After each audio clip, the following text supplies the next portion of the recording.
if you clicked on this video, I am willing to bet that if you have yet to get into junk journaling, by the end of this video, you will be ready to get your first journal and start living out those creative, crafty dreams. I bet you're a creative, crafty soul, honestly. Whether you know it or not, I bet you are, especially if you're watching this, okay? So let's talk about how you can start junk journaling today without spending a dime. Junk journaling does not need to be an expensive hobby. It can be, right? Stickers and stationery are fun. And I started my own little mail club and it's fun. And people have been signing up for it and it's so sweet. However, this hobby does not need to be costly. It's meant to be a creative outlet and a way to express yourself and have so much fun creating in a low pressure way.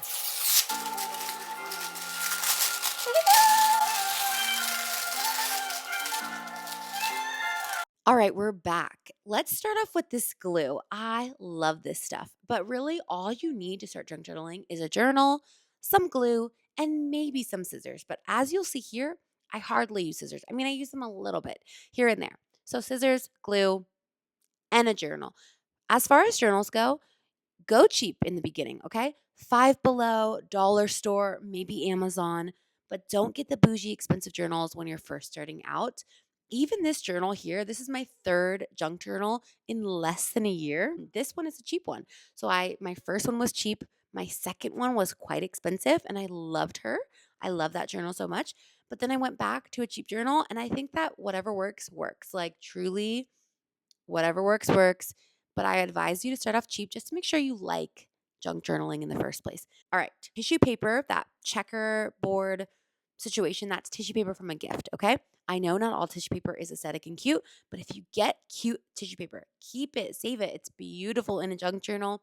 Same thing goes for wrapping paper, even like napkins at events, like cute napkins. All those things are great and really cute in a journal. Also, pages of books. I specifically thrifted this book quite a while ago to use as background pages in my journal. It's like $2. I just rip up pages here and there. Love using them in my journal. I'm sure potentially you already have a book that you're not using, don't care for, just lying around your house. Consider keeping it and using it in your spreads, okay? Also, what am I gluing down here? It's a packaging from a snack. My husband went on a flight and they had these cute little bags and he said he grabbed one. He was like, "I know you might want to use this in your journal."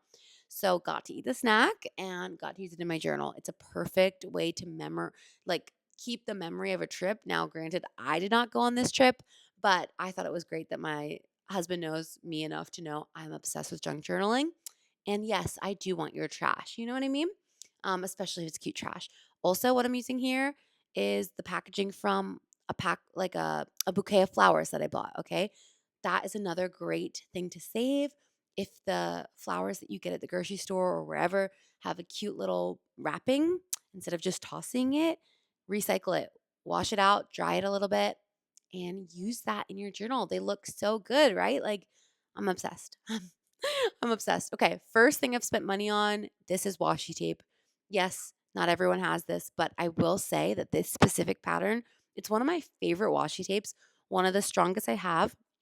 I've bought washi tape from Amazon, Michael's, tons of other stores, but this one is actually from the Dollar Tree and it's actually my favorite by far. I wish I had more of it because it's strong, it's cute, and I haven't found another one like it. So do not sleep on Dollar Tree if you're trying to get into this hobby.